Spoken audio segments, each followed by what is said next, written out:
Olá, tudo bom? Hoje a gente vai fazer a videoaula sobre a quinta parte do capítulo 1 da unidade 1, cujo tema é cultura. O título dessa quinta parte se chama Populações Indígenas no Brasil.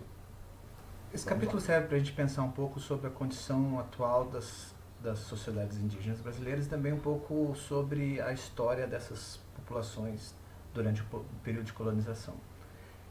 A gente começa essa parte dizendo que a imagem que a gente tem, a de que a população indígena, os índios, são os mesmos e têm permanecido os mesmos desde 1500, quando chegaram os colonizadores portugueses, é uma imagem muito enganosa.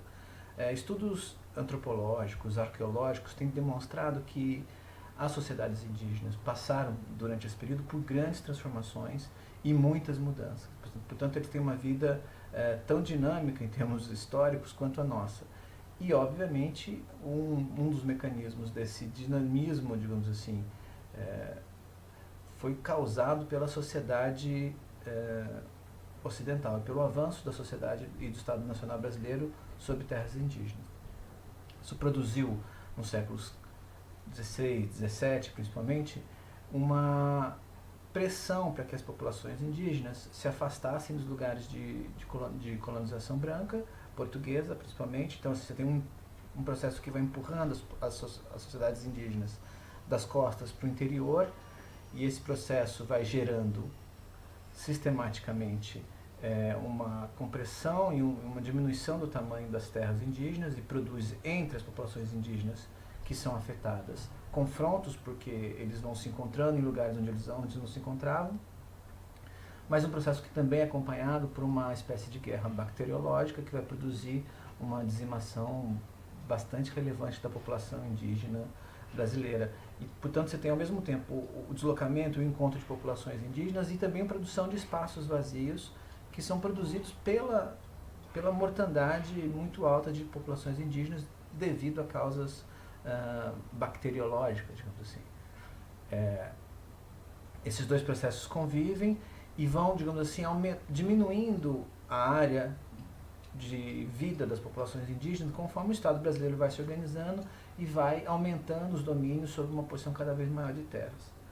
Isso significa, portanto, que todo o processo de avanço do Estado brasileiro significou um processo de desestruturação das populações indígenas, seguidas por uma grande baixa populacional das populações indígenas brasileiras. Alguns antropólogos, como a Manuela Canedo da Cunha, estimam que cerca de 95% da população indígena foi dizimada nesse processo de colonização portuguesa.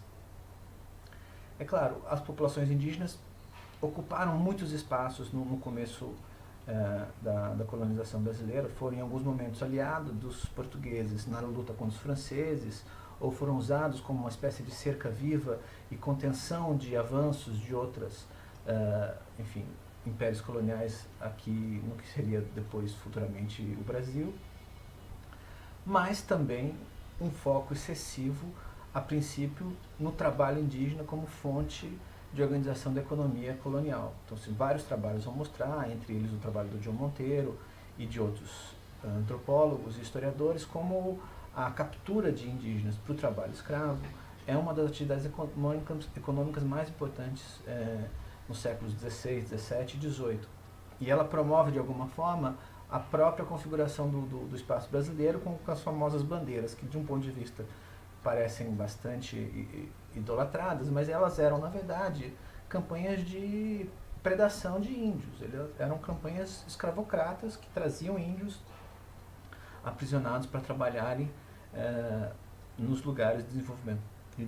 Nos séculos XVIII, XVII, XVIII, prevaleceu o modelo de catequização indígena com base nos preceitos jesuítas. Então, você tem uma série de ordenações da situação indígena que são manipuladas e são articuladas pelos jesuítas, que produzem o que a gente chama de aldeamentos, quando os índios são deslocados dos seus lugares e colocados em aldeias, às vezes índios de diferentes etnias, e sofrem processos de colonização, processos de catequização, e que de alguma forma são exemplares, digamos assim, do que aconteceu no século XVII e XVIII.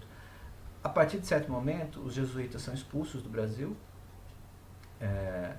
e isso no final do século XVIII, e com a expulsão dos jesuítas, você não tinha nenhuma voz falando contra a escravização dos índios, que os jesuítas, embora produzissem a catequização e, de certa forma, o desenraizamento e o desenculturamento das populações indígenas, eles eram uma voz contra o trabalho forçado indígena, ou, em certa medida, contra o trabalho indígena, porque há relatos que mostram como os indígenas trabalhavam dentro das missões jesuítas. Se você tem uma preocupação com a escravização indígena preponderante até o final do século XVIII, a questão, a partir do século XIX, passa a ser mais sobre as terras indígenas do que sobre propriamente a escravidão indígena. Isso porque o foco está dado na escravidão negra, africana, de origem africana, que já se inicia nos séculos anteriores, mas que ganha grande destaque no final do século XVIII e no começo do século XIX. E você tem um avanço, portanto, mais sistemático sobre as terras indígenas, e um processo de expropriação de terras que permanece até hoje. E hoje a porcentagem de terra ocupada pelos indígenas no Brasil é uma porcentagem ínfima. Há muitos processos de solicitação de demarcação de terras indígenas, que é um processo que foi bastante congelado nos governos da Dilma Rousseff, o processo contrário do que aconteceu durante o governo Lula, onde você teve uma demarcação de terras bastante grande.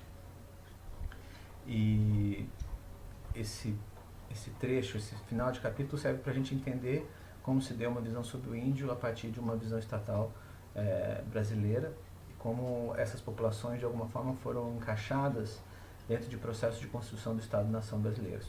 Primeiro como escravas, depois como empecilhos à evolução do Estado, ao progresso do Estado, e apenas recentemente como populações com direito de viver do jeito que elas querem dentro do Estado brasileiro.